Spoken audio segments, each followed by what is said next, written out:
کچھ دیسی پودوں، بیلوں اور بیجوں کو ہم اپنے کھیتوں میں سے، اپنے باغوں میں سے ختم کر رہے ہیں، اور یہ کچری، تنبا یا چبڑ بھی ان میں سے ایک ہے۔ یہ بیلیں اب آپ کو اپنے باغوں میں، کھیتوں میں کم نظر آتی ہیں۔ اس کے بڑے فوائد ہیں۔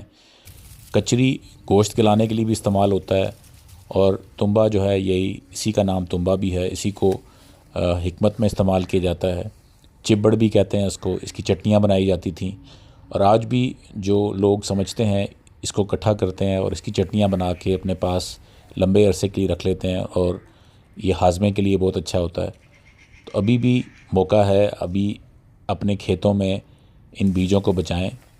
میرا سالہ سال کا مشاہدہ ہے کہ ہمارے مالی، ہمارے کاشتکار اور ہمارے باغوں کی دیکھ بھال کرنے والے زہریلی زہروں سے اور مختلف ہتھ کنڈوں سے ان بیلوں کو ختم کر رہے ہیں۔